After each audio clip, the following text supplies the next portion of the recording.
Bueno, qué lindo tema el que vamos a ver hoy. La verdad que es uno de los temas que más me agradan. Escribí un libro sobre esto para la gente que no tiene a Cristo, pero también ayuda mucho más para la gente que sí tiene a Cristo. El libro que escribí se llama Confiar en mí. Es muy gracioso porque por ahí lo ve alguien que tiene un concepto un poco nueveraico y me dice, ¿cómo confiar en mí? Esto es bien nueva era. Esto es bien de autoayuda. Esto es bien de, ¿y qué pasa con Dios? Y le digo, ¿sabe qué pasa? Que confiar en Dios es fácil. Lo difícil es confiar en uno. Y voy a decir, ¿por qué? Porque nosotros no dudamos de Dios. Nosotros dudamos de lo que somos capaces de hacer en Dios. O sea, uno no duda de que Dios hace milagros, o que Dios puede traer sanidades, o que Dios no ha cambiado y que Dios sigue. Uno no duda de eso. Uno duda de que uno pueda llegar a hacerlo. Uno duda de que el Espíritu de Dios lo use a uno para hacer cosas que Él quiere hacer. Así que el gran problema que tenemos como iglesia es la confianza personal, no la confianza en Dios. Aunque también la confianza en Dios ha sido deteriorada, pero la mayoría de las personas entran porque confían en Dios. A donde no confían es en uno mismo. Y este ha sido un gran problema porque el mayor objetivo o el mayor propósito de Dios para el hombre es un plan. Y un plan requiere acción. Y la acción requiere decisiones. Requiere de nuestra concentración, de nuestra atención. Y para eso tenemos que estar plenamente capaces de hacer. Vamos a la primera. Este es el tema que vamos a ver. Qué lindo tema, ¿eh? Yo ayer les decía que cuando ministro sanidad interior, ministro 4 áreas de la sanidad interior. No son las 4 puertas, pero yo personalmente ministro 4 áreas. Es decir, me ordeno para ayudar a una persona en 4 áreas. La santidad, les decía, donde trabajamos todo lo que es renuncia de pecado, iniquidad, contaminación por objetos, ámbitos de santidad. El temor, ¿sí? Aunque el temor sería un pecado, lo trabajo aparte porque el temor es una mentalidad que hay que desarrollar. Ya vamos a ver hoy eso. Así que me focalizo en el temor muy puntualmente. Este tema, rechazo original y mentalidad de rechazo, está íntimamente ligado a la temática del temor en la gente. Van a ver, cuando lo empecemos a escudriñar, que el temor deriva de esta mentalidad. Yo les decía que también me concentro en trabajar mucho el tema de del perdón de los traumas. Uno diría, bueno, pero ¿por qué no lo ponemos dentro del ámbito del pecado? O sea, ¿por qué no lo ponemos dentro del ámbito de santidad? Porque al fin y al cabo todo es santidad. Sí, es correcto, pero también lo trabajo aparte, porque no perdonar no significa pecado. No perdonar es tu justicia. Entonces, la falta de perdón no te convierte en pecador. La falta de perdón te aísla de Dios para hacerte cargo vos de tus propios pecados. Porque dice que el que no perdona, tampoco le serán perdonados sus pecados. Después vamos a ver por qué no es pecado no perdonar. Pero te deja en una posición vulnerable totalmente para no ser perdonado. Y por último yo les hablaba que trabajo mucho el tema de la identidad. 4 áreas, entonces, santidad, temor, perdón, identidad. 4 áreas a trabajar. Y en cada una de estas áreas hay temas más profundos y temas más simples. Pero esto me ha permitido a mí organizar y nos organizamos como grupo. Ayer me decía Luciana, en todo esto que estás enseñando, por ahí se me hizo lío con el tema de la educación emocional que nosotros tanto enseñamos. O sea, ¿dónde engancharía? Es muy simple.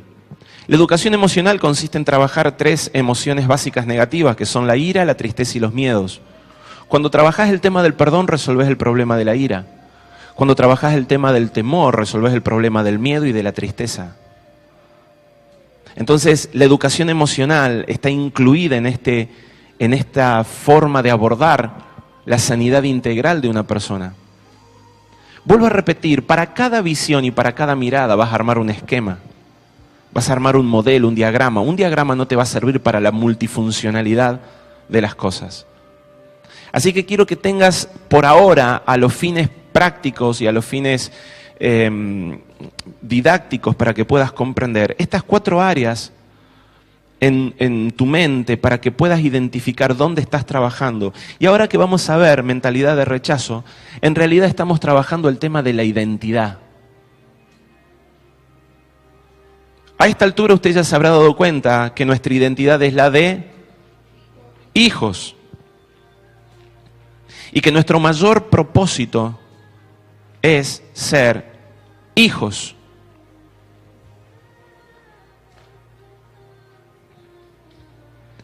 Así crea Dios al hombre, con esta intención. Pero necesito ir al origen, necesito empezar de cero para que se pueda entender qué es lo que ha estado ocurriendo. Déjenme leer el libro de Génesis, capítulo 3. Pero la serpiente era astuta más que toda bestia del campo que Jehová Elohim había hecho.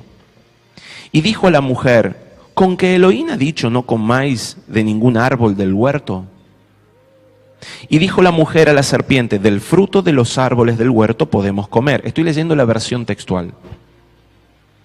Pero del fruto del árbol que está en medio del huerto, ha dicho Elohim, no comáis de él, ni lo toquéis, para que no muráis. Para que no muráis. Esa palabra me gustaría que la subrayen ahí, que la tomen en cuenta. Entonces dijo la serpiente a la mujer, ciertamente no moriréis, sino que sabe Elohim que el día que comáis de él se os abrirán los ojos y seréis semejante a Elohim, conocedores del bien y del mal. Así vio la mujer que el árbol era bueno para comer y que era agradable a los ojos y que era el árbol deseado para alcanzar conocimiento. No era el árbol para alcanzar vida. Era el árbol para alcanzar conocimiento. Y tomó de su fruto y comió. Y dio también a su marido que estaba con ella, y él comió. Entonces se les abrieron los ojos a ambos, y se dieron cuenta de que estaban desnudos, y cosieron follajes de higuera, y se hicieron cenidores para sí mismos. Y oyeron el sonido de Jehová Elohim, paseando por el huerto, a la brisa del día, y se escondió el hombre y su mujer de la presencia de Jehová Elohim. Entre los árboles del huerto se escondió. Pero Jehová Elohim llamó al hombre y le dijo, ¿dónde estás? Es una pregunta bastante capciosa, ¿no? Porque, ¿será que Dios no sabía dónde estaba? Hay 2 formas de interpretar esta pregunta. O Dios no sabía dónde estaba, o Dios quería hacerle reflexionar al hombre acerca de dónde estaba. ¿Dónde estás? ¿Se entiende lo que está ocurriendo, no? No es una pregunta de búsqueda, es una pregunta de confrontación. ¿Dónde estás? Y contestó, he oído tu sonido en el huerto y he tenido miedo. Porque estoy desnudo y me he escondido. Desnudo. Y dijo, ¿quién te ha indicado que estás desnudo? Vieron que muchas veces nos leímos esto y como que nos imaginamos que Adán estaba como hechizado, ¿no? Porque si estaba sin ropa, estaba desnudo. Y era como que Dios lo estaba engañando. O sea, ¿y quién te dijo que estás desnudo? Hasta acá parece que la historia se tratara de eso. ¿Me entiende lo que estoy diciendo? Pero Dios no engaña a nadie, eso ya lo sabemos porque es carácter de Dios. No hay en él engaño y no hay en él mentira. Así que si Adán empieza a entender que está desnudo y Dios le dice, ¿y quién te dijo que estabas desnudo? La pregunta es, ¿Adán estaba desnudo antes? ¿Sí o no? Adán no estaba desnudo antes. Y ahora vamos a ver por qué.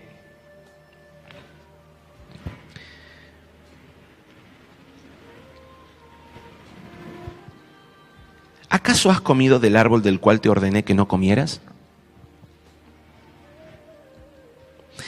Y dijo el hombre, la mujer que pusiste conmigo, ella me ha dado del árbol y he comido. Y dijo Jehová Elohim a la mujer, ¿qué es esto que has hecho? Y respondió la mujer, la serpiente me engañó y he comido. Entonces dijo Jehová Elohim a la serpiente, por cuanto has hecho esto, maldita tú entre todos los animales y entre todas las bestias del campo. Sobre tu vientre andarás y polvo comerás todos los días de tu vida. Pablo explicaba muy bien cuando explicaba el tema del miedo, cómo se va invirtiendo el orden de las maldiciones. ¿Sí? Es decir, la serpiente se enseñorea de la mujer y ahora la serpiente queda bajo el calcañar de la mujer.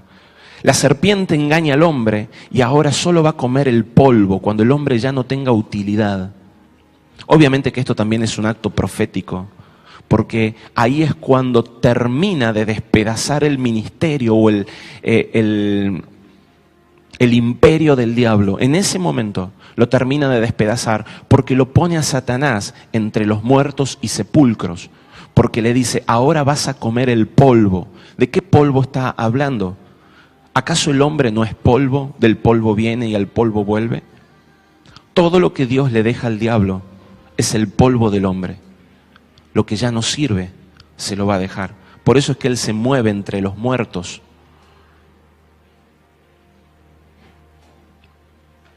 Es una pequeña perlita, no hace al tema, pero para que usted vaya entendiendo proféticamente la lectura. Entender proféticamente las Escrituras es entender no solo una historia lineal, sino entender el contexto espiritual, la inserción del relato en la historia universal de Dios. Eso es entender proféticamente algo.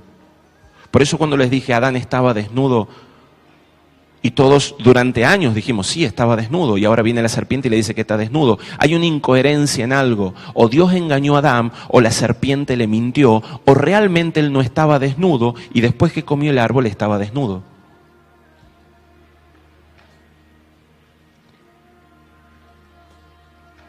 La serpiente me engañó, hasta acá veníamos. Y dice, versículo 15, y pondré enemistad entre ti y la mujer, una cuestión obvia. La serpiente había engañado a la mujer, así que ahora pone enemistad. Y entre tu descendiente y su descendiente. Ya empieza a profetizar, porque no habla de sus descendientes, sino que habla de su descendiente. Más adelante Pablo diría cuál es esta simiente, y está hablando de Jesús. Yo voy a poner enemistad. Y él te aplastará la cabeza cuando tú hieras su calcañar. Está hablando claramente, usted entiende esto. A la mujer dijo, multiplicaré en gran manera tus dolores y tus preñeces, con dolor parirás los hijos. Y tendrás deseo de tu marido, pero él te dominará. En el original de Dios no había diferencia entre el hombre y la mujer, no había gobierno del hombre sobre la mujer. Por eso todos los que venimos a Cristo volvemos al Génesis, y en el Génesis no hay hombre sobre mujer. A causa de los ángeles, la mujer tiene que tener cobertura. Ahí me metí en un tema larguísimo, pero apasionante. Pero delante de Dios no hay hombre sobre mujer. Porque Dios los creó iguales, los saca de su costado. Solo después de la caída el hombre pasa a ser gobierno de la mujer. Por eso, por más que esta sociedad pelee y pelee, nunca va a lograr establecerse una igualdad. No porque no la deseemos, nosotros los hijos de Dios la deseamos, sino porque no va a poder ser establecida por fuerza humana. Y al hombre dijo, por cuanto has atendido a la voz de tu mujer y has comido del árbol del cual te ordené diciendo, no comas de él, maldita sea la tierra por causa tuya. Con fatiga comerás de ella todos los días de tu vida. Espino y abrojo te brotará y comerás hierba del campo. Con el sudor de tu rostro comerás pan hasta que retornes a la tierra, porque de ella fuiste tomado, pues polvo eres y al polvo volverás. Y el hombre llamó el nombre de su mujer Eva, por cuanto ella llegó a ser madre de todo ser viviente. Antes de esto la mujer se llamaba ¿cómo? Varona. Era varón y varona. Después de la caída, la mujer se llamó Eva.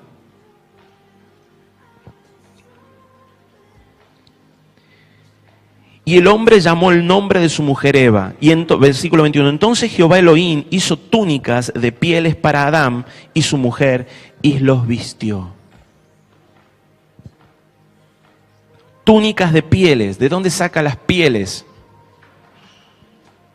¿De dónde? ¿Y el animal estaba vivo? Así que acá vemos, el primer sacrificio no lo hizo Caín, ni el primer sacrificio lo hizo Abel. El primer sacrificio lo hizo Dios. Por eso es que cuando Abel entrega ofrendas de hierbas y verduras, no lo hace en ignorancia. Él sabía exactamente cuál era el sacrificio correcto. Porque Dios ya lo había demostrado, ya lo había hecho. Por eso es que Abel tiene revelación. Vieron que a veces leemos la historia y decimos, pobrecito, él era agricultor, ofrece lo que tenía, pobre, y Dios se enoja con él. No. No se trata de eso. Caín sabía cómo presentarse delante de Dios, porque Dios ya lo había hecho primero. Seguimos. Entonces Jehová Elohim hizo túnicas.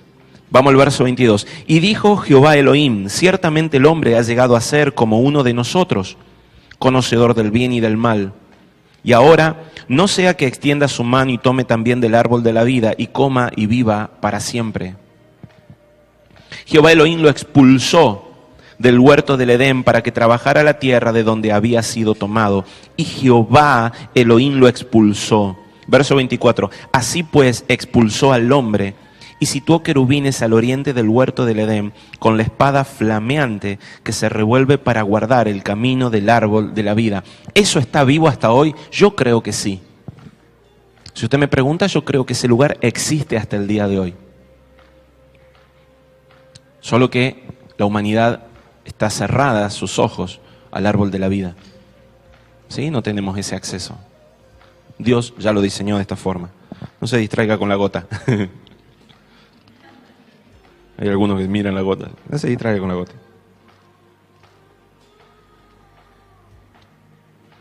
Necesito explicarles qué significa proféticamente lo que acabamos de leer, para poder entrar en este tema de lo que es una mentalidad de rechazo. Yo les pregunté si habíamos entendido que el hombre estaba desnudo o no. Pero es necesario que nosotros vayamos antes. Y Dios le dijo,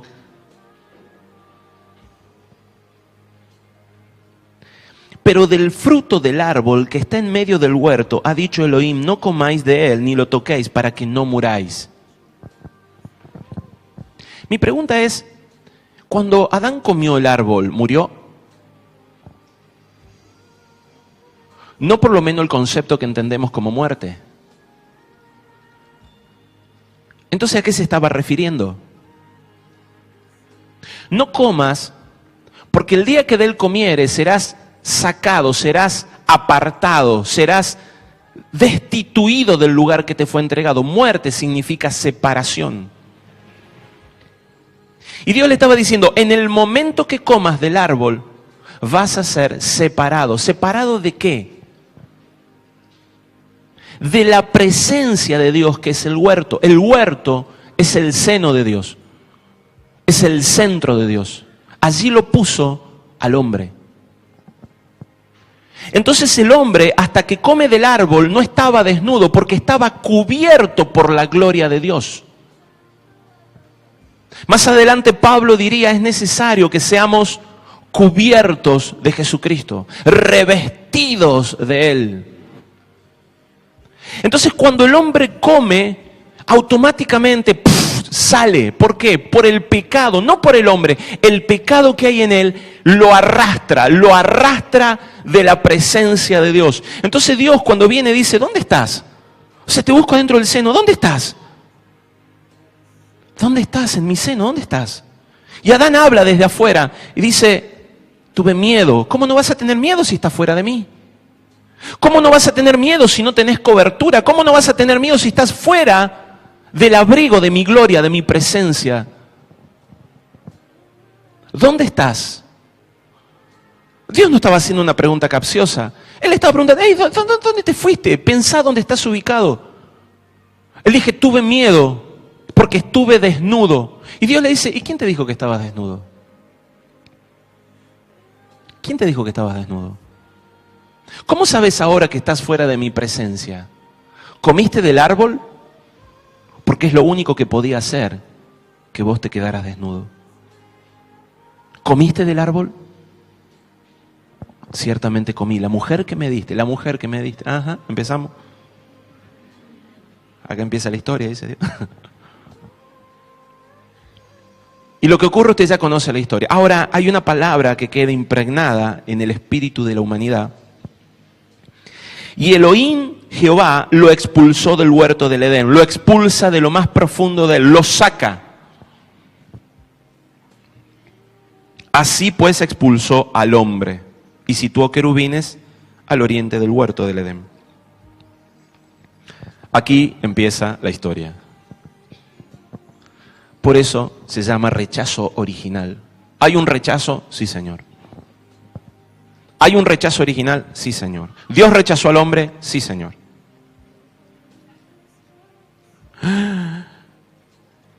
Usted tiene que entender el contexto. Dios lo rechaza por una cuestión necesaria, por causa del plan que era superior. No hay otra opción más que rechazar al hombre, porque si Dios resiste al hombre, se produce un boicot en el reino. Lo inmundo entra y ya no hay gobierno. Y no se olvide usted que Dios es rey.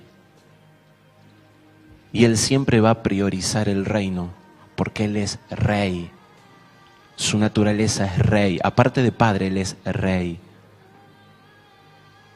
Entonces Dios va a organizar todo de tal manera que Él no niegue nada. No puede negar ser padre, no puede negar ser rey, no puede negar ser justo, no puede negar ser bueno. Entonces organiza todo de tal forma que Él sea todo eso sin negar una cosa a la otra. Vamos a la siguiente, por favor. Ustedes se van a encontrar entonces con que Dios da una cobertura y crea al hombre espiritual. Ese paréntesis que vemos arriba es una cobertura. Este es el diseño original del hombre. Y el diseño original es que este hombre espiritual diera hijos que fueran espirituales y esto diera una nación. Este es el diseño por el cual Dios crea al hombre, tener hijos, pero hijos espirituales. Estaba leyendo la concordancia Strong y la palabra hijos hace referencia a el que construye el nombre de su familia. Eso significa hijos, del original ben. El que construye el nombre de su familia. Dios tiene hijos porque hay un nombre que construir. Ustedes van a ver en Génesis 6, si no me equivoco, cuando Dios habla de los orígenes de la tierra, que habla de linajes. La palabra orígenes hace referencia a linajes. Dios crea los linajes del cielo, pero Él también tiene un linaje. Hay linajes de querubines, hay linajes de serafines, hay linajes de terafines, hay linajes de seres vivientes, hay linajes de los ancianos y hay linaje de Dios. Y usted no es un terafín, usted no es un serafín, usted no es ninguno de estos fin. Capaz que es algún Joaquín, pero eso no significa que no sea del linaje de Dios. Entonces nos encontramos con que el diseño de Dios es tener tener hijos. Y crea a Adán, un ser espiritual, y lo pone en una contextura, lo pone en una cobertura. Por eso el hombre está abrazado. Ayer Pablo decía que el hombre tenía su seguridad, tanto económica, su seguridad física y su seguridad afectiva en ese lugar. Tenía la seguridad económica porque había provisión, él podía comer todo lo que quisiera. Tenía la seguridad afectiva porque ahí estaba bajo el abrazo del amor de Dios. Tenía la seguridad en su cuerpo porque estaba lleno de vida, tenía el árbol de la vida a su alcance. La vida de Dios estaba bajo él. O sea, ese era el diseño original del hombre. Así era el hombre, pero ocurre algo. Vamos a la que sigue. El hombre sale debajo de la cobertura de Dios y se queda bajo la cobertura del pecado, bajo la cobertura de un engañador. De alguien que propone el pecado. Gracias. Y ahora el hombre ya no es un hombre espiritual porque salió del espíritu. salió de la atmósfera espiritual y se convierte en un hombre que responde a otra naturaleza, que no es la naturaleza con la cual fuimos creados. Así que el hombre, lamentablemente, peca antes de tener hijos. Si hubiera pecado después de tener hijos, hubiera habido un linaje de Adán que hubiera sido por lo menos limpio. Pero en el plan estaba que no fuera así también, para que ninguno se glorificara fuera de Jesucristo. Entonces ahora el hombre tiene hijos, se multiplica, pero esos hijos son hijos del pecado. No son hijos de Dios. Estos hijos iban a ser la nación, la familia. Vamos a la que sigue. Pero ahora los hijos que hay, las naciones del mundo, no responden a Dios, sino que responden al pecado. Esa es la historia y acá estamos parados en tiempo actual. Vamos a la que sigue. Usted conoce la historia, la función de Jesucristo, el ungido, el Mesías. Toma al hombre caído, lo restituye y lo vuelve a colocar bajo la cobertura de Dios. Esta es la función de Jesucristo. Este es el plan eterno de Dios. Ahora, ¿cuál es el plan? Que en Cristo sean ensambladas todas las naciones y que a través de Él nosotros tengamos linaje, nosotros tengamos hijos. Hijos que provengan de una nueva naturaleza, la naturaleza de Jesucristo, la naturaleza de Dios. Porque Él, siendo hijo, tiene hijos que somos nosotros.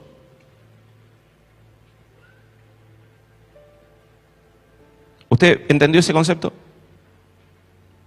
Es muy importante que pueda entender dónde estamos parados sin Cristo. Estamos parados, vamos al anterior, estamos parados acá. Y esta es la mentalidad de rechazo. O sea, acá este hombre todavía vive con el rechazo original. La sociedad entera vive con esta mentalidad. La psicología de la sociedad ronda y gira en torno a esta mentalidad. Ahora quiero que usted entienda algo.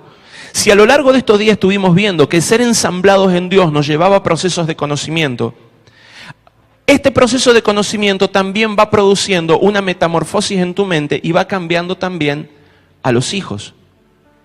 ¿Eso qué significa? Que una vez ensamblados, necesita ir cambiando la mentalidad de tal manera que, vamos a la que sigue, volvamos a tener la mentalidad de un hombre espiritual. Es decir, abandonemos la mentalidad de rechazo y pasemos a tener la mentalidad de... ¿Cuál es lo contrario de la mentalidad de rechazo? La mentalidad de hijos. Está el rechazado y está el hijo. Está Ismael y está Isaac. ¿Usted empieza a entender ahora? El modelo del hombre de la carne, de la sangre, el Islam, el modelo del hombre espiritual, el cristianismo. Empieza a entender por qué todo es espiritual.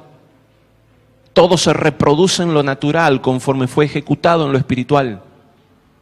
De alguna manera toma forma y cobra vida naturalizada en el plano empírico que hoy tenemos. Vamos a la que sigue. Entonces resulta que ahora los hijos del pecado son expulsados del reino. No pueden quedarse en el reino. Esta es la realidad. Esta es la mentalidad. Vamos a lo que sigue. Entonces tenemos que la expulsión del reino de los hijos del pecado produce en ellos algo que definimos como mentalidad de rechazado. Mentalidad de rechazo. Percepción de rechazo. ¿Hay un rechazo real? Sí, pero fue con Adán. Pero después vino Cristo, recuerdan, o sea, en la mitad del proceso aparece Cristo y vuelve a tomar al hombre y lo pone de nuevo debajo de la cobertura de Dios. Pero el que no tiene revelación en su espíritu, el que no conoce el espíritu de adopción, que es el único que puede volver a ponerlo en ese lugar que le corresponde, desarrolla una mentalidad de rechazo. Ahora, mucha gente sin Cristo tiene mentalidad de rechazo, pero lamentablemente mucha gente que ya recibió a Cristo en su corazón aún no puede recibir el espíritu de adopción por el cual puede clamar Abba Padre y ser insertado de nuevo debajo de la cobertura de Dios, debajo de la paternidad de Dios. Y ese es el problema que tenemos adentro de la iglesia y por eso es que necesitamos hacer un proceso de sanidad, porque su espíritu ya está injertado. Ahora es necesario que su alma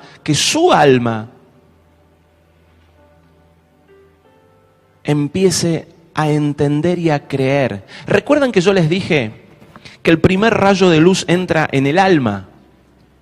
¿Sí? Entra por ahí. Lo más importante del hombre es el alma. Es lo que le da identidad, su alma. Entonces, el primer rayo de luz entra ahí y esa revelación pasa a través del velo, se mete en el espíritu. ¿Y sabe lo que hace el espíritu? ¿El Espíritu Santo? ¿Qué es lo que hace?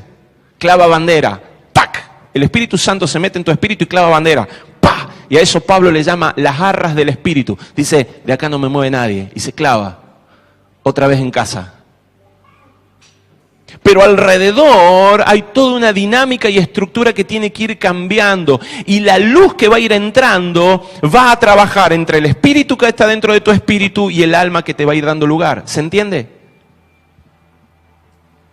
Entonces ahora, la mentalidad de rechazo tiene que ser modificada desde el alma a medida que el espíritu también trabaja desde el espíritu. Por eso es que no se puede armar un diagrama, porque no podemos ver al hombre segmentado, cuerpo, alma y espíritu. Sabemos que tenemos cuerpo, alma y espíritu. Sabemos que somos espíritu, alma y cuerpo. Pero no podemos ver lo que funcionan separados, porque en la medida que está pasando algo en mi alma, está pasando inmediatamente algo en mi espíritu y está ocurriendo algo simultáneamente en mi cuerpo.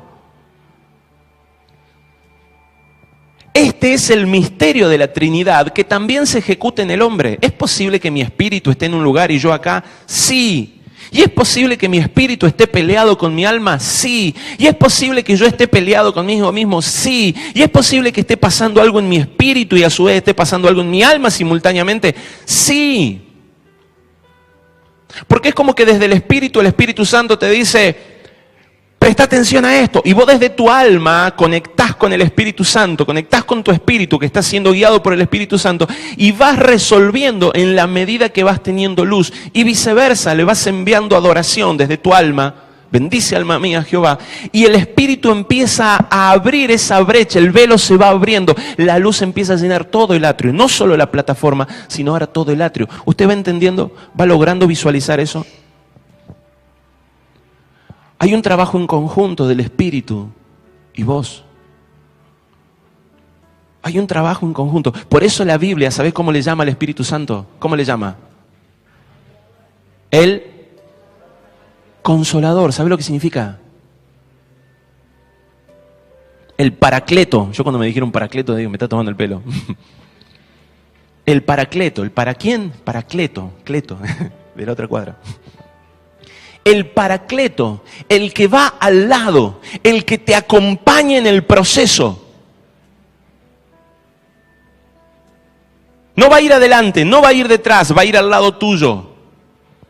Lo tenés del otro lado, él trabaja desde el espíritu, vos trabajás desde el alma y él te dice, vamos Sebastián, mira esta verdad, mira este depósito que traigo de parte de Dios, mira el espíritu de adopción, lo tengo acá, ya te lo puse. Tenés que creerlo, Sebastián. Pero mira, yo acá estoy pensando que soy hijo del diablo, que todavía mis pecados. Sebastián, no. Y vos tomás la decisión de ver cómo trabajas tú, que es lo que estamos haciendo ahora. ¿Se entiende lo que está ocurriendo?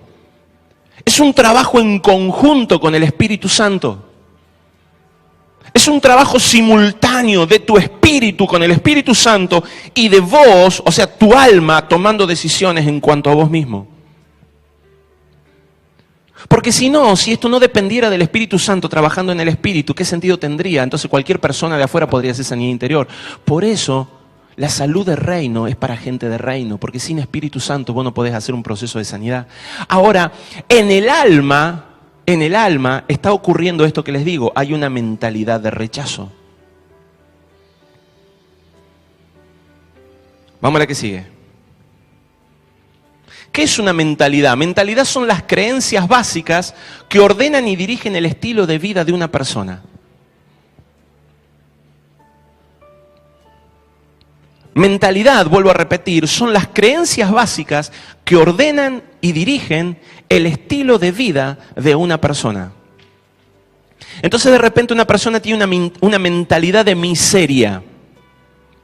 toda su vida va a ser organizada de acuerdo a estos principios básicos de miseria. Ejemplo, va a siempre ser mezquino, siempre va a estar especulando con guardar, siempre va a estar pensando que no va a tener mañana, entonces va a tratar de minimizar todas las dosis. Por más que tenga mucho, es una persona tacaña, no da, porque en realidad, no importa si sea rica, tiene algo que se llama mentalidad justamente de miseria. Mentalidad de, no sé, el pecado que vos quieras, porque el espíritu que te absorbe o la práctica del pecado va desarrollando vos una mentalidad. Mentalidad de adicto. ¿Sabías que el adicto tiene una mentalidad?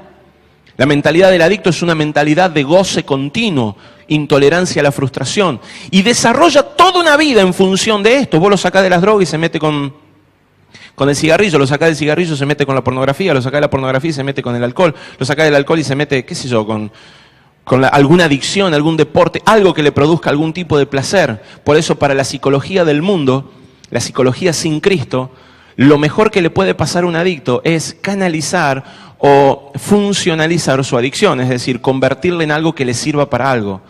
Es decir, si lo saca de las drogas y lo pone en el deporte, para ellos ya es un golazo de media cancha y ya tuvieron éxito con el tratamiento. Usted se dará cuenta que en el reino de Dios esto no tiene ningún sentido. O sea, ¿de qué me sirve sacar a una persona de la droga y que se ponga a jugar al fútbol? Si sigue estando destruido y sigue estando apartado del reino de Dios lo mismo y su plan no se cumple de la misma manera. Esa persona está condenada. Bueno, pero por lo menos pasa unos años, sí, está bien. Por lo menos no le hace mal a nadie, dice. Sí, ya sé. Hasta ahí nomás, hasta que se canse, se aburra. Entonces, ¿qué es mentalidad? La mentalidad de rechazo son creencias básicas que ordenan y dirigen el estilo de vida de una persona en función de creer de que estoy siendo rechazado de forma continua. Ahora ya vamos a ver cuál es el problema del rechazo, pero el rechazo construye en nosotros una forma de reaccionar.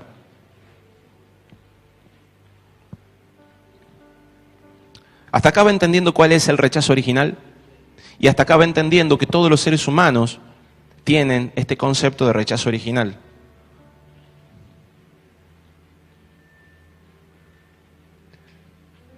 Vamos a la que sigue.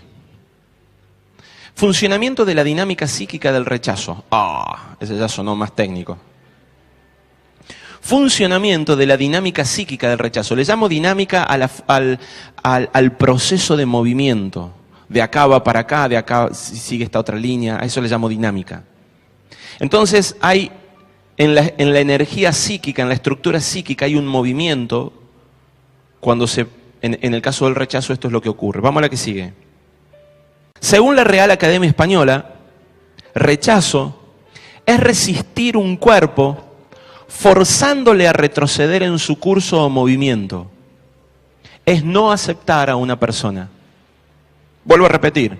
Según la Real Academia Española, rechazo es resistir un cuerpo forzándole a retroceder en su curso o movimiento. Adán, te vas. No seguís más acá. Te retiras. No sos más aceptado. No te puedo contener más en mi seno.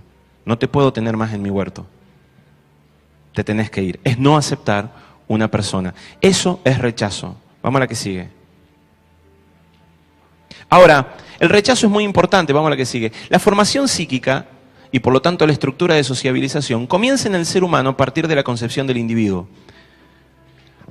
En el momento en el que se forma el huevo cigoto que es implantado en el útero de la mujer, ahí empieza la concepción, empieza la formación. Cada célula empieza a tener una especie de memoria.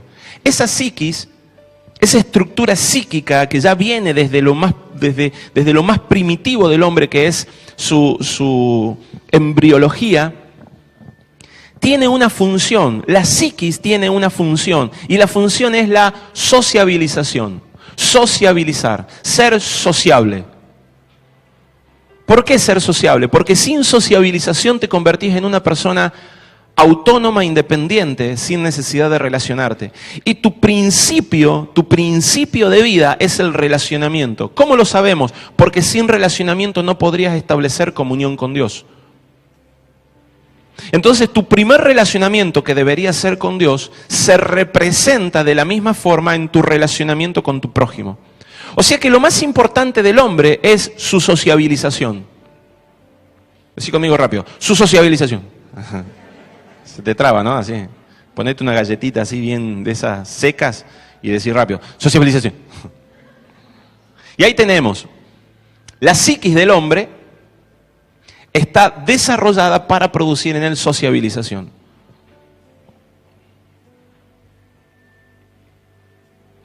Le doy tiempo para que copien, viste que hay algunos te van copiando todo. Vamos a la que sigue. La formación psíquica no es ni más ni menos que la mentalidad. Eso es la formación psíquica.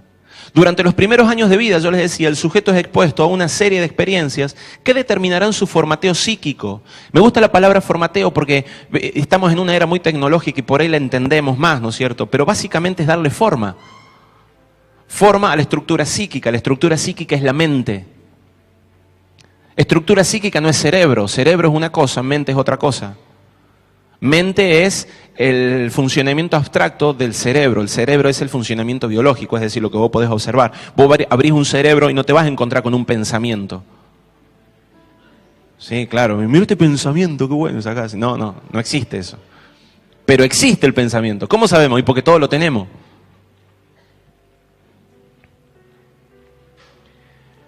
Entonces, durante los primeros años de vida, el sujeto es expuesto a una serie de experiencias que van a determinar su formateo psíquico, es decir, su mentalidad, que le va a dar herramientas básicas para el resto de su vida. La mentalidad es importantísimo para funcionar. Y lo más importante de funcionar es, ¿qué cosa? Sociabilizar. Porque sin sociabilización nosotros dejamos de ser quienes somos. No podemos relacionarnos con Dios. ¿Vamos hasta acá? Vamos a la que sigue. ¿Qué tienen que ver los padres en todo esto? La formación psíquica va a estar influenciada directamente por los padres o quienes asuman este rol. En el momento en el que el niño es concebido, son los padres, qué hermoso ejemplo de parte de Dios para representar lo espiritual en lo natural. Se da cuenta que todo es espiritual. Se vuelve a reproducir en lo natural lo que está pasando en lo espiritual. Ahora Dios pone al hombre para que haga exactamente lo que Él hizo con el hombre.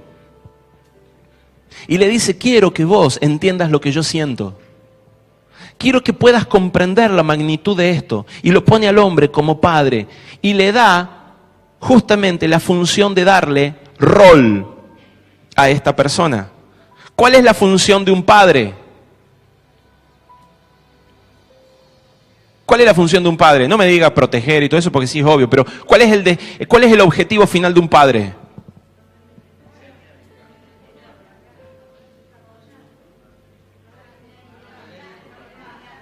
A ver, ¿cuándo un padre puede llegar al final de su vida y decir, tuve éxito?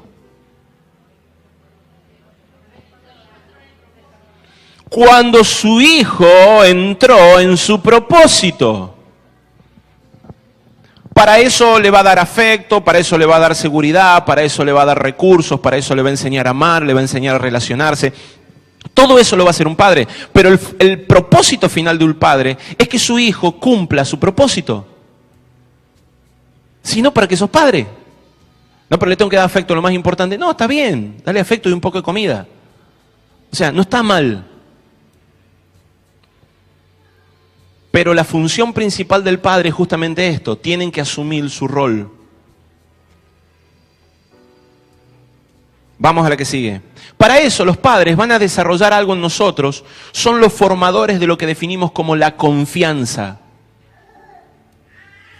La confianza, un recurso psíquico fundamental. Una de las principales tareas de los progenitores es darle al niño herramientas que le permiten desarrollar su confianza en sí mismo para desenvolverse solo en medio de la sociedad. Para yo poder hacer esto y enseñarles a ustedes, necesito tener cierta confianza en lo que soy capaz de hacer y en mi capacidad cognitiva y en mi capacidad volitiva y en mi capacidad intelectual y en mi capacidad motriz. Porque puedo tener creencia de mi capacidad intelectual, pero no me animo a pararme, a desplegarme, a tener esta teatralización, porque para estar acá al frente tenés que tener cierta teatralización para también dialogar. Imagínate que yo tengo una capacidad intelectual buena y tal, bueno, padres, entonces confianza. Una de las principales tareas de los progenitores es darle al niño herramientas que le permitan desarrollar su confianza en sí mismo. Hay que tener todo un despliegue de recursos psíquicos para poder cumplir una función lo más adecuada posible, con excelencia. ¿Quiénes son los encargados de transmitir eso a un niño?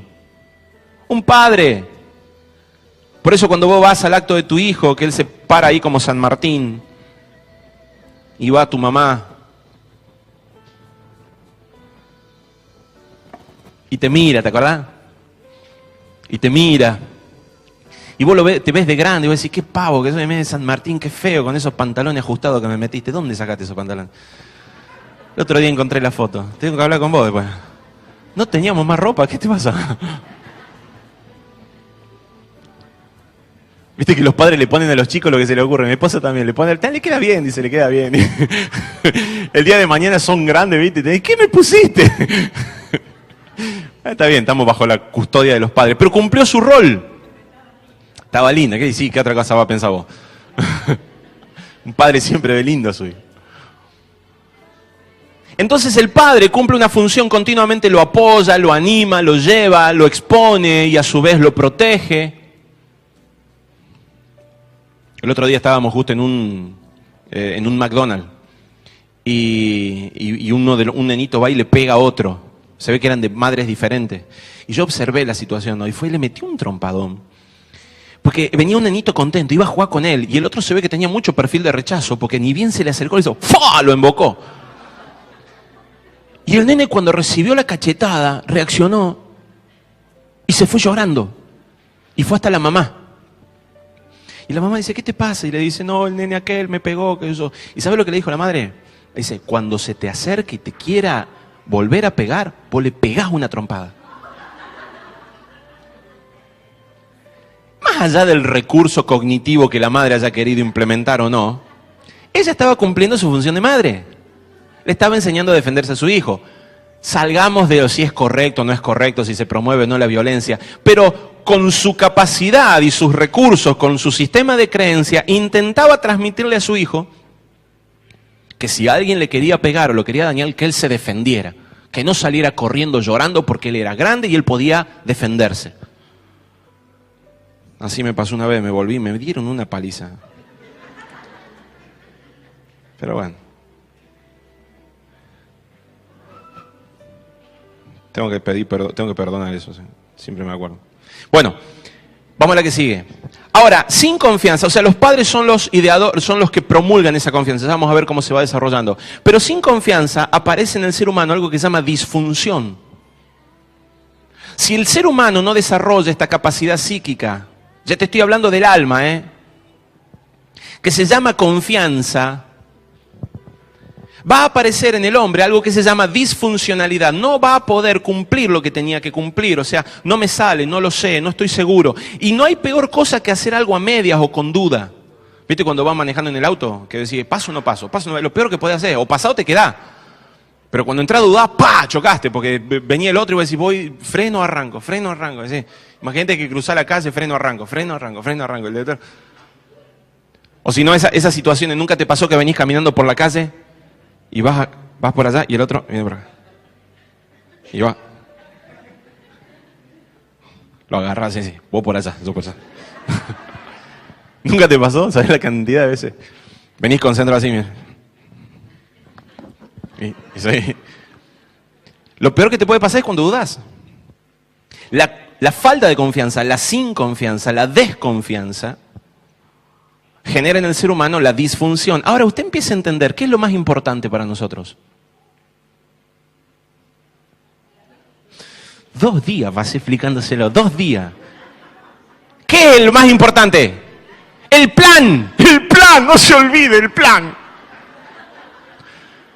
2 días enteros pasé, digo, no arranco con esto porque tengo que poner esto, el plan, ¿qué es lo más importante? El plan de Dios. El plan de Dios es más importante que yo, que todo. ¿Ok? ¿Estamos de acuerdo? Amén, Señor. Que tu espíritu no solo lo selle, sino que se lo...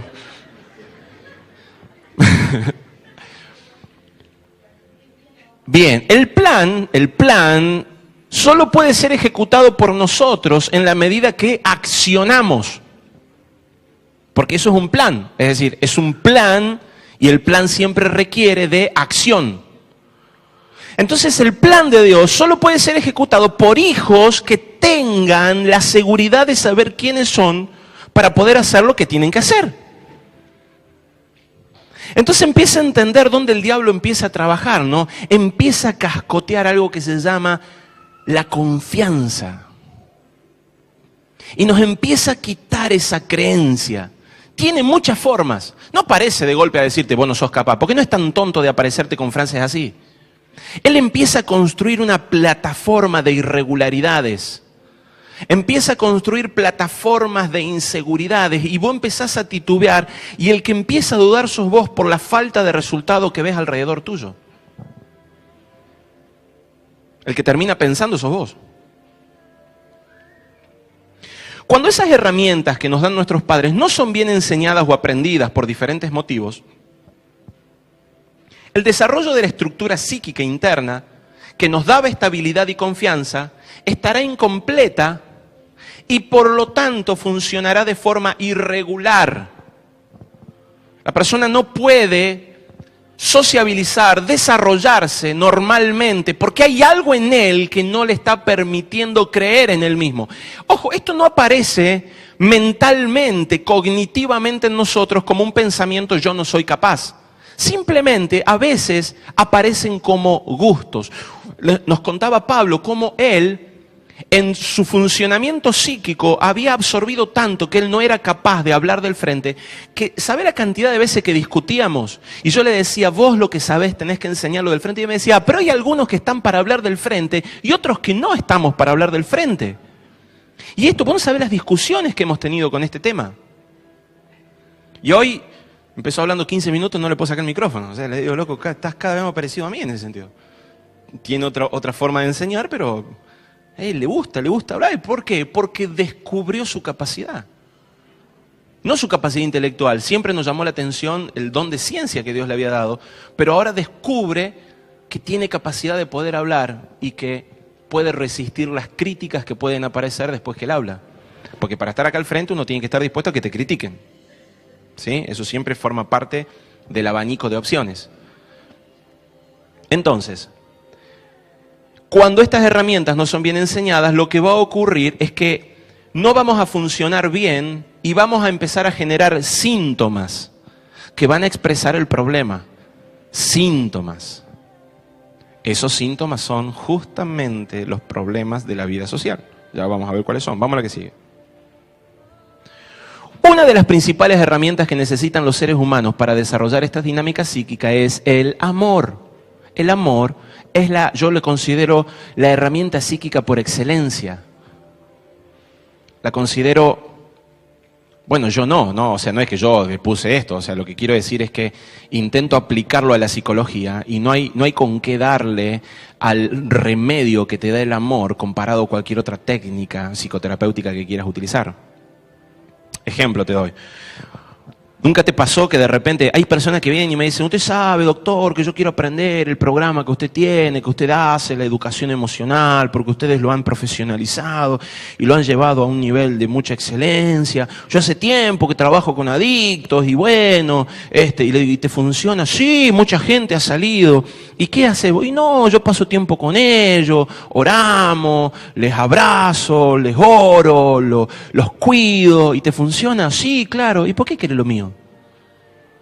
No, bueno, lo que pasa es que usted no me estás entendiendo. Le digo, lo que vos estás haciendo es ampliamente superior a cualquier otra técnica. Porque lo que una persona necesita para desarrollarse es amor. El tema es que muchas veces no tenemos tiempo. O sea, tenemos más de 100 personas acá que pasan por el programa cada 3 o 4 meses y no tengo tiempo para pasar tiempo con todo. Entonces diseñé un sistema donde de forma técnica puedo darle herramientas para que ellos puedan empezar a percibir el amor. Pero si yo pudiera estar uno por uno con ellos, ni siquiera tengo necesidad de pasar acá. Yo noto que yo paso por ahí cerca de ellos y ellos aquí no puedes estar, no podemos charlar, no podemos dialogar, no podemos. Necesitan ese parámetro de seguridad que les puedo dar. Tranquilo, están los operadores, están los colaboradores, te van a ayudar, está todo. No, pero vos, quiero hablar con vos, necesito hablar con vos. No, pero quiero que vos me atiendas, quiero que vos. Ese sentido de seguridad que le proporciona a quien en algún momento le dio una salida, ahora lo reproducen de forma continua. Pero todo lo que se genera es amor, o sea, es la primera impronta. Yo le digo siempre a las personas con las que trabajo, me dicen, ¿por qué te va bien? ¿Por qué amo a la gente? Yo de verdad amo a la gente, pero de verdad la amo. Mi esposa me conoce, una de las cosas que más me irrita es cuando escucho a alguien hablar mal de alguien. Me irrita mucho, me pone mal. No, o sea, no me pone triste. O sea, Dios me permitiera ponerme triste para no reaccionar a veces como reacciono. Pero es que te voy a decir un principio del amor. Un principio del amor, que es espectacular, es una regla del amor. Todo lo que amás es atraído a vos. Chan. Todo lo que amás es atraído a vos. Si amás a la ciudad de Córdoba, Dios te va a dar la ciudad de Córdoba. Pero, ¿sabés qué es lo que va a ser atraído a vos? No lo que ames más o menos, lo que más ames es atraído a vos. Entonces, amás demasiado tu trabajo, vas a prosperar en tu trabajo. Amás demasiado tus hijos van a ir de ahí y te van a llevar mucha atención. Amás demasiado. Lo que vos amás va a ser atraído a vos. Por eso, lo que más te conviene amar es la misma presencia de Dios. ¿A vos te atrae la gente que te ama? ¿Te atrae? La gente que te ama te atrae. El amor es atracción. El mayor recurso psíquico en los seres humanos es el amor. Vamos a la que sigue. El amor implica la aceptación del par y el deseo del otro de que el individuo esté allí. Es interesante el amor, es apasionante. Esta situación genera en el nuevo sujeto la capacidad de comenzar a desarrollar una dinámica psíquica de base acerca de la importancia de su existencia. Entonces de repente nace un bebé. ¿Alguna vez estuviste en un parto? Yo estuve en varios. El primero que estuve en un parto, que no fue el de mi esposa porque yo estaba como estudiante. Éramos un grupo estudiante, ¿viste? Yo no sé, esas mujeres que van así a los hospitales de escuela, tienen que tener coraje para parir adelante de 15 chicos, 20 chicos, estudiantes de medicina. Y ahí andábamos los 20 mirando de qué forma salía ese chico de ahí. Y cuando empiezo a ver, yo entro, ¿viste? Empiezo porque era un chorro de sangre para todos lados, el parto es asqueroso. Sale todo, por todos lados. Es literal, ¿eh? Ay, no, la veces el parto sale todo por todos lados. Una mezcla de cosas. Pero pero es importante, necesito poner la imagen. Entonces en ese proceso ahí, encima viene el médico con una tijera y dice, no sale, ¡fua! Le mete el tijeretazo ahí, ¡guau! A mí se me aflojan las piernas así y uno de mis amigos que me sostiene dice, ¡fuerza, amigo! ¡Vamos arriba! Hago fuerza para sostenerme y seguir observando el milagro de la vida. Digo, Señor, qué milagro los tuyos. Eso es un milagro y no macana, que no se muere esa mujer después de esto. Y en eso, que sale el bebé, y es una bolita de sangre con meconio, con caca, con pis, con toda la asquerosidad esa, lo saca el médico así, y lo pone arriba de la madre, y la madre dice, es precioso, es una cosa rara. Todo hinchado porque pasa a través del parto de la mamá, está todo hinchado, los ojitos no se le ven, la cara todo deformado, todo... Una bolita rara así, que hace pis, caca todo el tiempo, no se para, es amorfo, vos lo parás y se te va por un lado, parece un pedazo de gelatina, literal. Si uno dijera que lo enganchaba al año y medio, bueno, todavía están en una edad preciosa, pero cuando nace, ¿y qué es lo que hacen los padres? Ay, cochita monona, lindo, casi besito. Y lo ponemos, lo arropamos, lo acomodamos, lo preparamos. Imagínate lo que pasa en la cabeza de ese, en la estructura mental, que no puede razonar, pero que su espíritu empieza a percibir. Dice, debo ser muy grosso. Ese es el depósito que empieza a hacerse. Soy importante, wow. ¿Y qué es lo que hago? Nada. A ver, hago pis, hago caca, quiero comer. Eso es todo lo que hace. ¿Y qué es lo que recibe a cambio? Amor. Esa persona sabe lo que empieza a construir adentro de él. Un sistema de mentalidad que dice, soy importante. Wow, no tengo que andar preocupándome por lo que la gente piense o diga de mí, porque mira, hago caca y me dan beso, hago pis y me dan beso, tengo hambre y me dan de comer, no importa lo que yo haga en la vida. Si fracaso o no fracaso, mi mamá me ama. Mi papá me ama. Y esa estructura mental que se llama amor, que empiezas a construir en nosotros, empieza de a poquito a formar en ese nuevo ser una nueva mentalidad. ¿Vamos bien hasta ahí? Este es el diseño de Dios. Es el diseño original.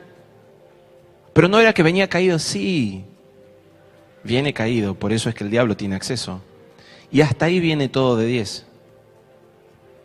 Pero, ya el proceso empieza a tener dificultad. ¿Por qué? Porque cuando el niño está en el vientre de su madre, el niño está en el... Mira vos, esto lo decían el otro día, lo comentaba Pablo y Benjamín, creo que hablaban de eso. Benja, sí estaban hablando de eso el otro día, ¿no? El niño está en un lugar de protección, de seguridad, y lo comparaban el otro día con el huerto. Pero cuando es arrancado de ahí, nótese que antes de la caída, el hombre no hubiera venido al mundo a través del canal de parto.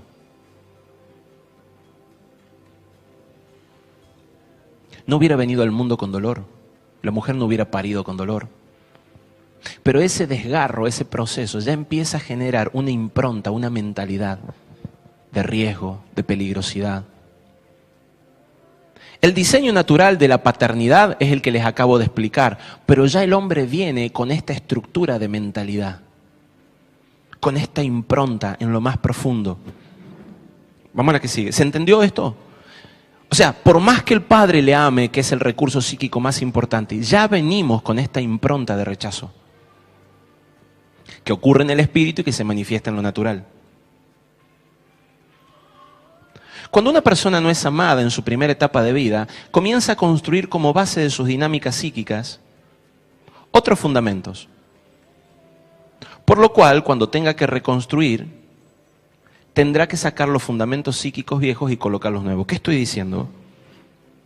Que cuando una persona, lo que pasa es que ahí lo expliqué hacia más adelante, cuando una persona no recibe las estructuras y fundamentos de amor, sino que tiene otras estructuras, una estructura de peligrosidad, una estructura de que tiene que preocuparse por su comida, que tiene que preocuparse por agradar a sus padres, que tiene que preocuparse por tener éxito en la escuela, de lo contrario lo van a dejar de amar, lo van a dejar de tener afecto. Cuando eso empieza a construirse en el niño, cuando uno es grande, para lograr formar nuevamente esa estructura psíquica, hay que arrancar todas esas bases. Usted está hablando de la sanidad ya, ¿no es cierto? La sanidad interior. Vamos a arrancar toda esa base y vamos a colocar todos los cimientos nuevos, que son los cimientos que los trae la nueva vida, la vida en Cristo. Eso es lo que hay que hacer. O sea, ¿en qué consiste la sanidad interior? En cambiar todos los fundamentos viejos por fundamentos nuevos.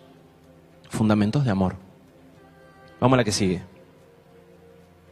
El fundamento de sabernos importantes sin la necesidad de ganar esta posición focaliza toda nuestra energía y pensamientos en desarrollar lo que tenemos que hacer, nuestro plan de vida.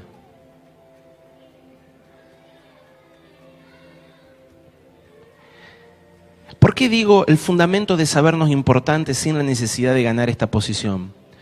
Porque lo que el diablo te ha hecho creer era que tenías que hacer determinadas cosas para poder acceder a la protección nuevamente. Es la dinámica de la ley. Si haces esto, esto, esto y esto, Dios te vuelve a incorporar. Sabemos que la ley nunca te dio eso.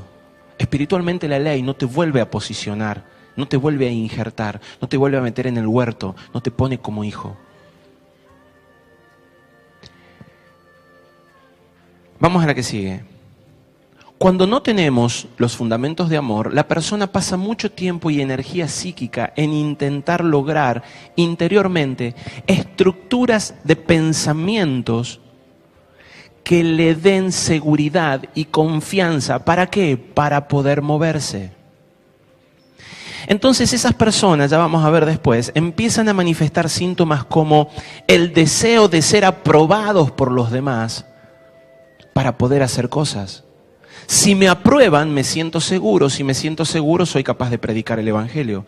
Si me aprueban, me siento seguro. Si me siento seguro, soy capaz de pasar al frente y dar una palabra. Si me aprueban, me siento seguro. Y si me siento seguro, soy capaz de estudiar, de pasar a dar una lección en la facultad, de poder rendir un examen, de poder ir a presentarme en un trabajo, o de poder decirle a una chica que me gusta y que me gustaría poder pasar el tiempo de mi vida con ella casándome. O sea, si me aprueban, me animo, tengo confianza y lo hago.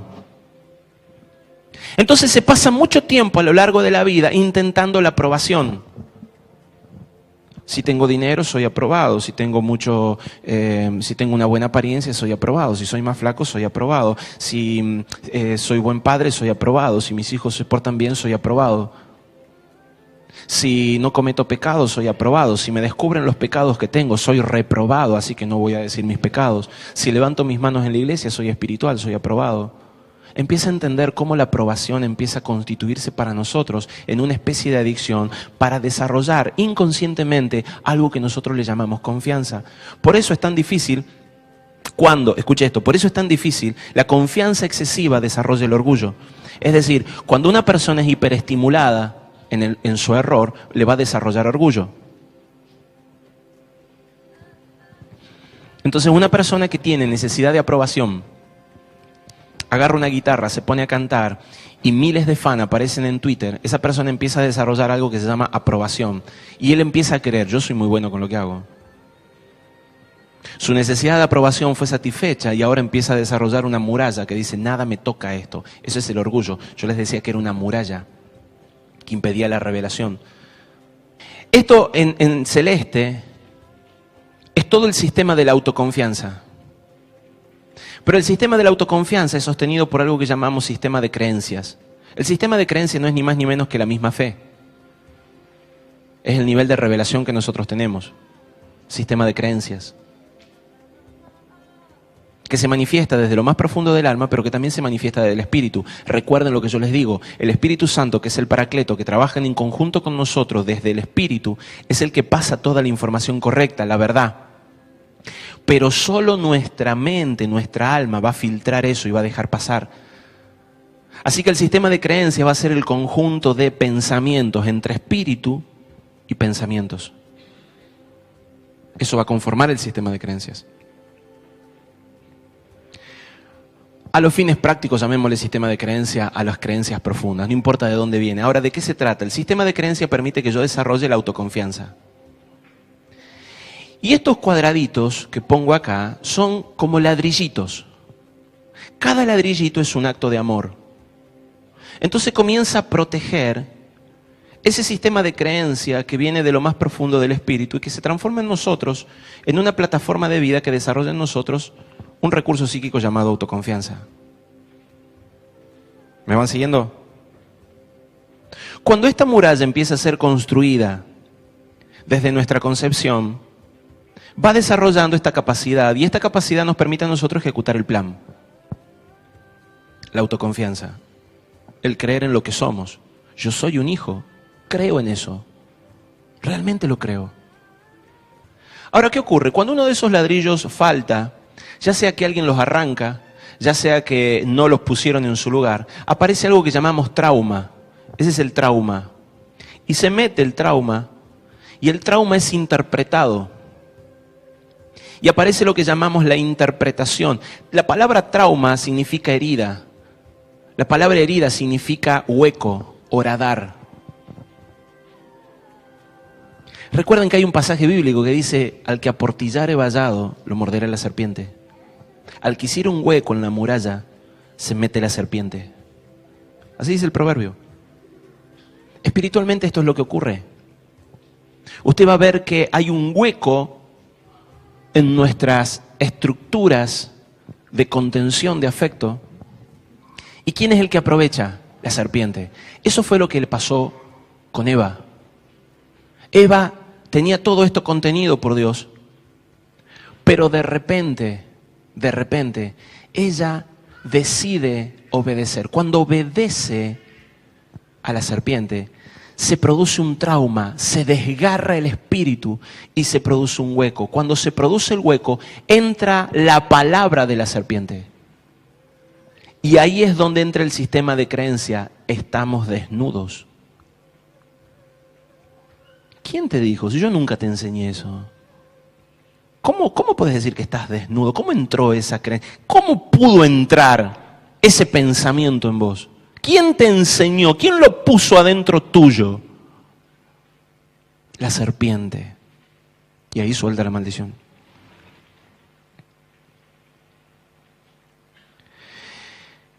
Lo que esto significa es que todo trauma va a producir en nosotros a lo largo de nuestra vida. El solo hecho del nacimiento ya produce en nosotros un hueco que el infierno aprovecha para empezar a poner en nosotros frases y enseñanzas que no son de Dios. Por eso el diablo trabaja con la palabra, con la mentira. Él es padre de mentira. Él no puede construir otro Edén, él no puede construir otro huerto. Así que lo que necesitaba era hacerle creer a Adán que él estaba desnudo, que él estaba sin protección, que comiendo no iba a morir, que comiendo no iba a ser separado, que comiendo iba a entender, iba a ser como Dios. No necesitaba la protección de Dios. Si vos comés, vos vas a ser como Dios. Esa era la oferta que le estaba haciendo. El temor de Adán era quedarse sin cobertura. Ese es el primer pensamiento que empieza a meterse. Por eso come. Los traumas son puertas usadas por el infierno para meter sus diseños, sus dinámicas en la mente del hombre. Ya estamos entrando netamente en procesos de sanidad interior. Empezamos a hablar de traumas.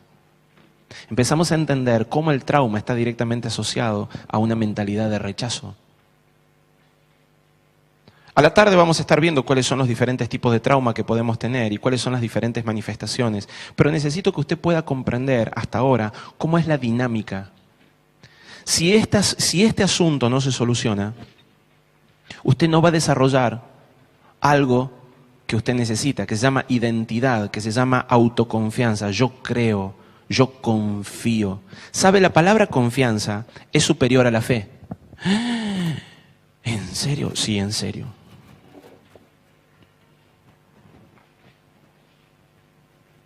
Dice mi hermano, vos tirás las frases y dejás la bomba así dando vuelta y después le explicás. Pero tenía sed. La palabra confianza es superior a la fe. ¿Por qué? Porque la confianza, hasta la palabra misma se puede jugar con la palabra. Confianza también implica la fe. Con fe. La confianza implica la fe. Pero hay una acción. Ejemplo. Fe es creer que algo va a pasar. ¿Sí?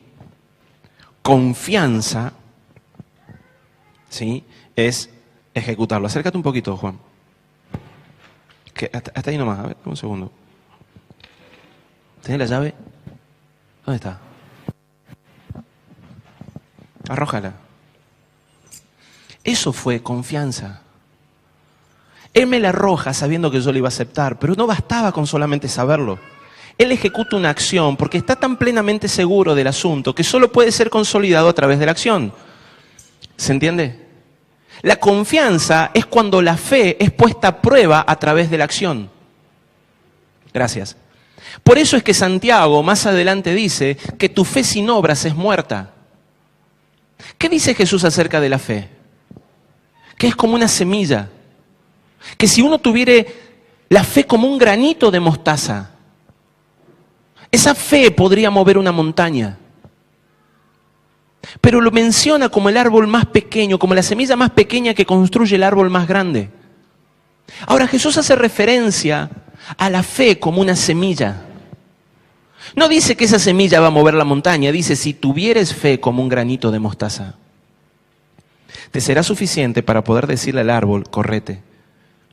Esa semilla es puesta en tierra y esa semilla tiene que morir, se le pone agua y empieza a crecer. Pero si la tenés en tu mano, esa semilla nunca será árbol y si es árbol nunca va a poder mover la montaña. Porque siempre va a quedar como semilla. La fe es el producto de lo que el Espíritu pone en tu vida, porque la fe viene por el oír y el oír por la palabra de Dios. Así que ni siquiera la fe es un producto tuyo. Es una semilla que el Espíritu pone en tu espíritu y el que tiene que hacer algo con esa semilla sos vos. En función de la fe que se te puso necesitas hacer acciones. Porque sin fe es imposible agradar a Dios, por eso es que Él la pone. Pero sin obras no podés sostener. Y dice, sin obras tu fe es muerta. Significa que tu fe se muere si vos no obras. Por eso hay tanta gente que dice, yo creo en la sanidad de Dios, pero como nunca practicó, nunca ejecutó, nunca puso sus manos sobre los enfermos, nunca desarrolló una forma de vida que pudiera desafiar su fe, con el tiempo esto se apagó. Con el tiempo esto empezó a adormecerse. Su fe se murió. Y ahora tan solo quedó una idea. Hace tiempo que no ejecutan acciones con respecto a esa fe.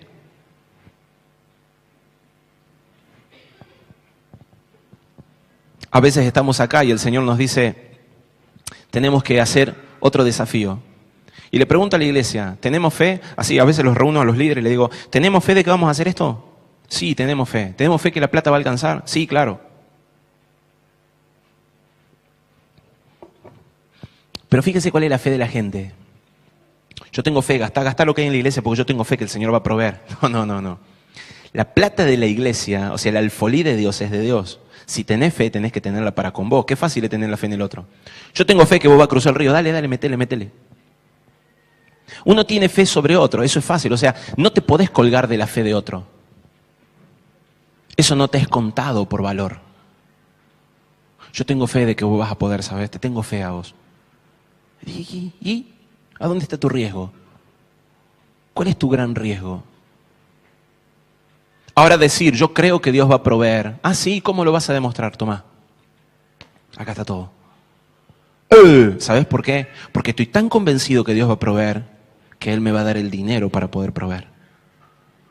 Eso es tener fe. Cuando yo acciono sobre mi vida, no sobre la vida de otro.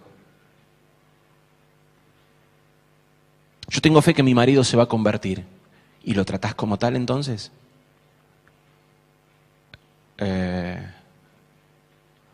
Yo tengo fe que me voy a recibir.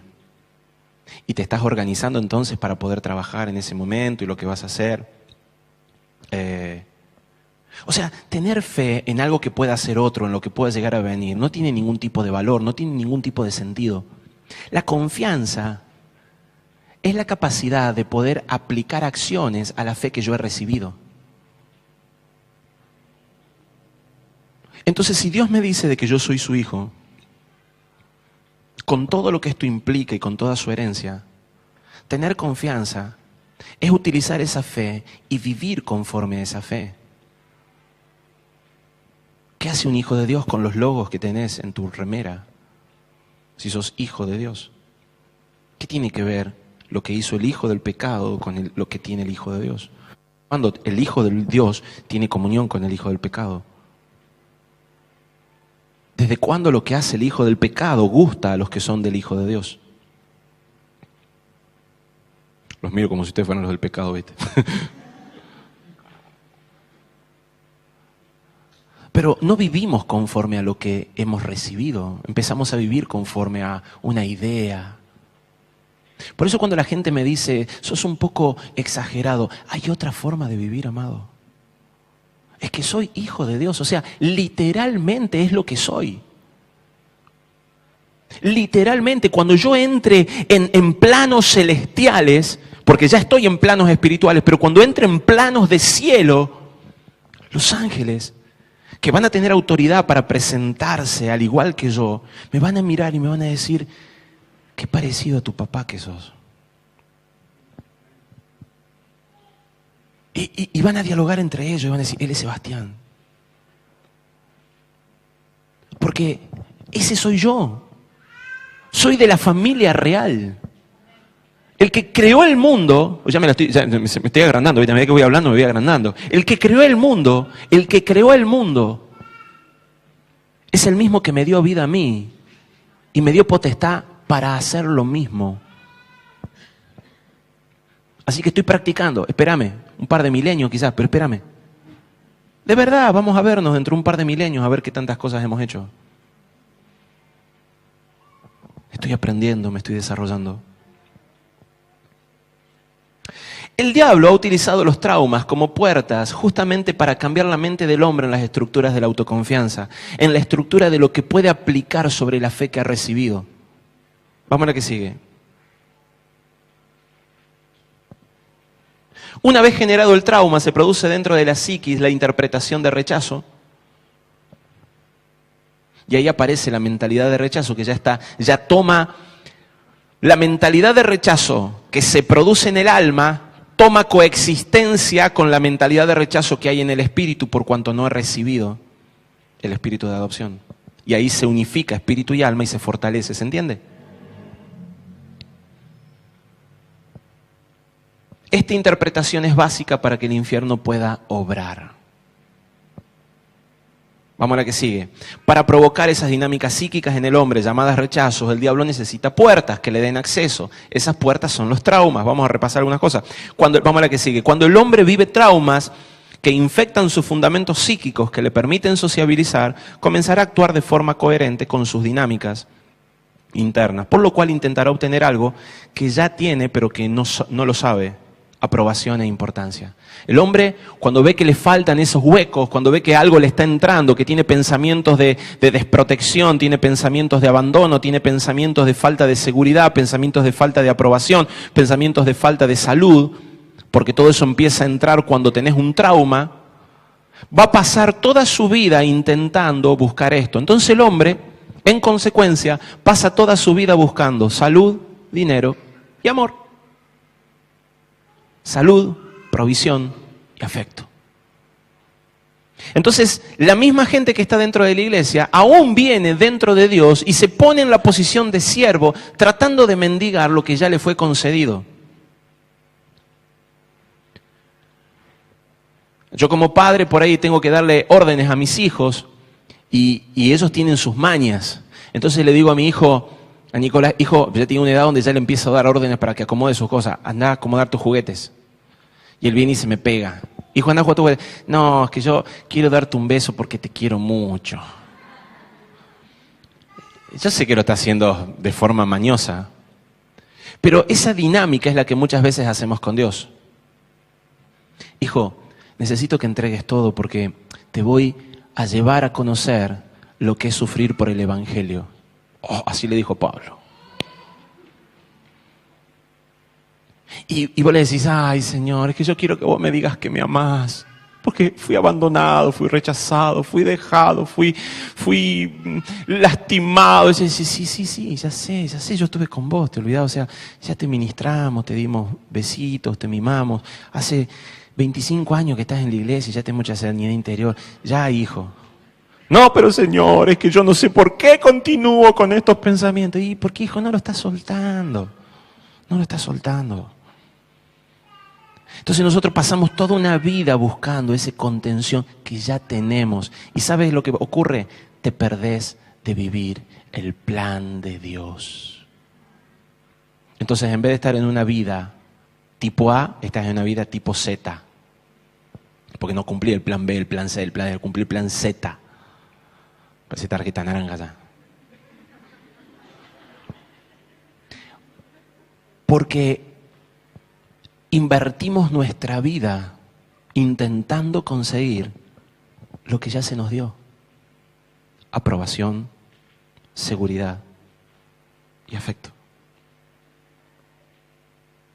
Para intentar lograr estas cosas, para lograr la seguridad, el afecto, la aprobación, el hombre empieza a desarrollar conductas que vamos a denominar los mecanismos defensivos. El hombre intenta defenderse de la inseguridad mediante reacciones. Esos mecanismos defensivos, vamos a la que siguen, hacen que la persona funcione inadecuadamente y que la lleve a vivir una vida carente de calidad y de conquistas importantes, y esto va a incrementar la creencia de que uno no es importante. Entonces alguien que ha sido rechazado de pequeño y esto ha consolidado la mentalidad de rechazo original de la caída del hombre, Vas a vivir toda una vida intentando ser perfeccionista para que la gente pueda decir, wow, qué impresionante este muchacho, qué bueno que es. Y de esa manera se va a defender de que no lo expulsen, no lo rechacen, no lo aborten como persona y se va a sentir contenido en eso. Entonces va a pasar toda una vida siendo perfeccionista solo para que su espíritu no perciba el rechazo de quienes no aprueban a los errores de los demás.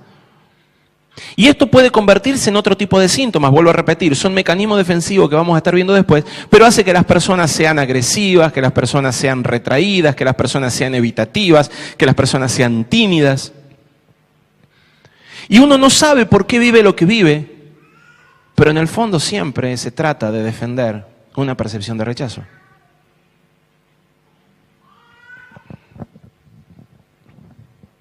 La mentalidad de rechazo a la que sigue incapacita a los niños para recibir amor.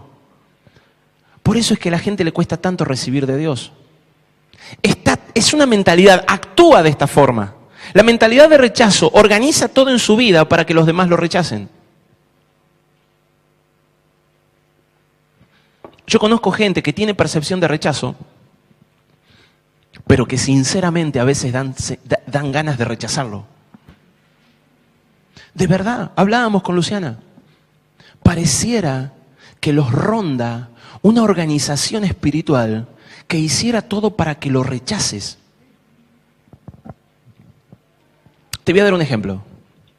Estás con una persona. Sí, me dice, hola, ¿cómo andás? Acá estoy, nadie me quiere. No, pero yo te quiero. Sí, pero me lo decís para levantarme el ánimo. Está bien, yo sé que me querés. No, de verdad que te quiero, sí, pero en el fondo sé que no es cierto, en el fondo me parece que... No, pero de verdad, y te dice, bueno, está bien, y se comporta de la misma manera. Y dice, che, pero mirá, ¿por qué no venís? No, está bien, no te quiero molestar, no te quiero estorbar. No, pero vení. No te quiero estorbar. Que llega un momento donde decís, sí, quédate donde está. Ah, viste que no me quería. Pero esa es la dinámica. Porque tiene una mentalidad que se comporta de esa manera y cuando la comprueba, consolida lo que creía.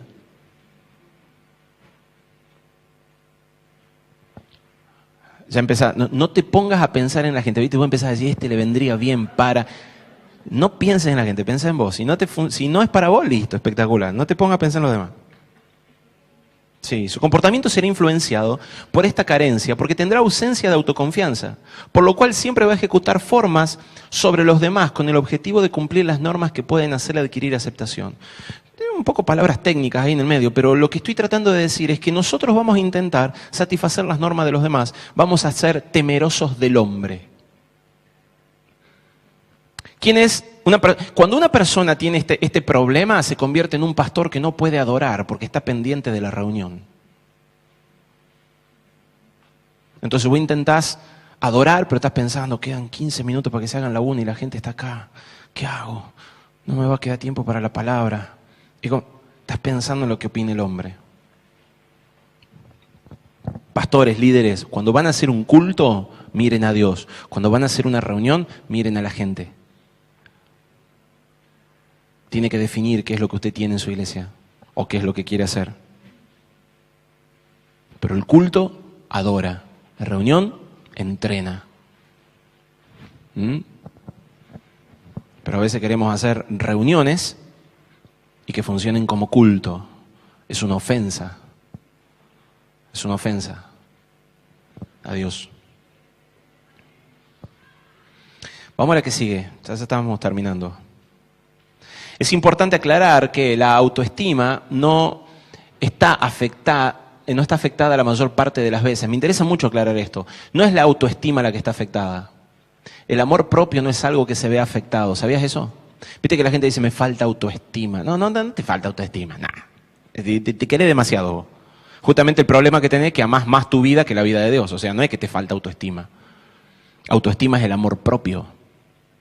El ser humano no tiene falta de autoestima. Justamente el engaño del diablo con todos los libros que han salido y con todas las cosas es que la gente se quiera más a sí misma, pero que no desarrolla autoconfianza. Entonces fíjate lo que ocurre cuando alguien se quiere mucho a sí mismo y no desarrolla autoconfianza.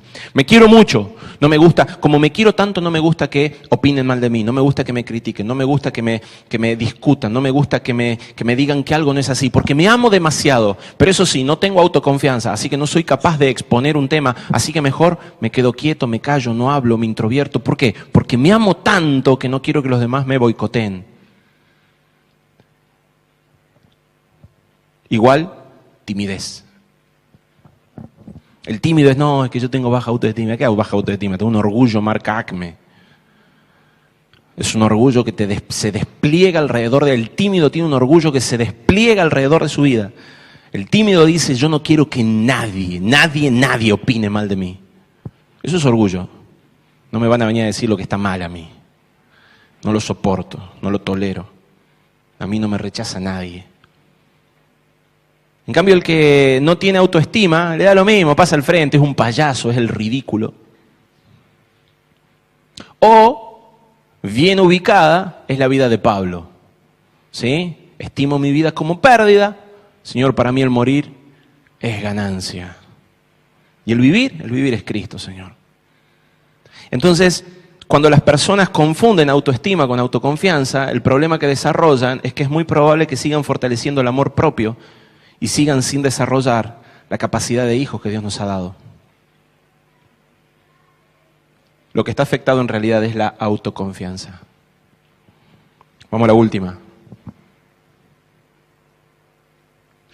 La ausencia de autoconfianza lleva a las personas a vivir una vida de inseguridad cargada de estrés por el riesgo a la muerte o a la separación o a la angustia o frustración, para que se entienda, y nos incapacita para efectuar nuestro plan. Nuestro no, en realidad lo puse mal, en realidad es para efectuar el plan de Dios, que sí debería ser nuestro. ¿Le queda un poco más claro lo que está ocurriendo en su vida o en la vida de muchas personas? ¿Cómo todo viene con un pecado original que no logra ser restablecido porque le estoy resistiendo a la verdad del Espíritu? Porque esta tarde vamos a ver que esto ya fue restituido por Jesús. O sea, no tenemos por qué vivir todo esto, pero lo vivimos. Acá viene la sanidad interior. Cuando tu espíritu le confiesa a tu alma, por eso es el que confiesa que Jesús ha venido en carne, el espíritu que opera en el espíritu, le confiesa a tu alma y vos le empezás a creer. Porque el alma oye al espíritu. ¿El alma oye a alguien más? Casi que no. Oye al espíritu más que nada. Pero a veces se produce un ensordecimiento y ahí el alma está en problemas. Entonces aparecen otros espíritus que hablan.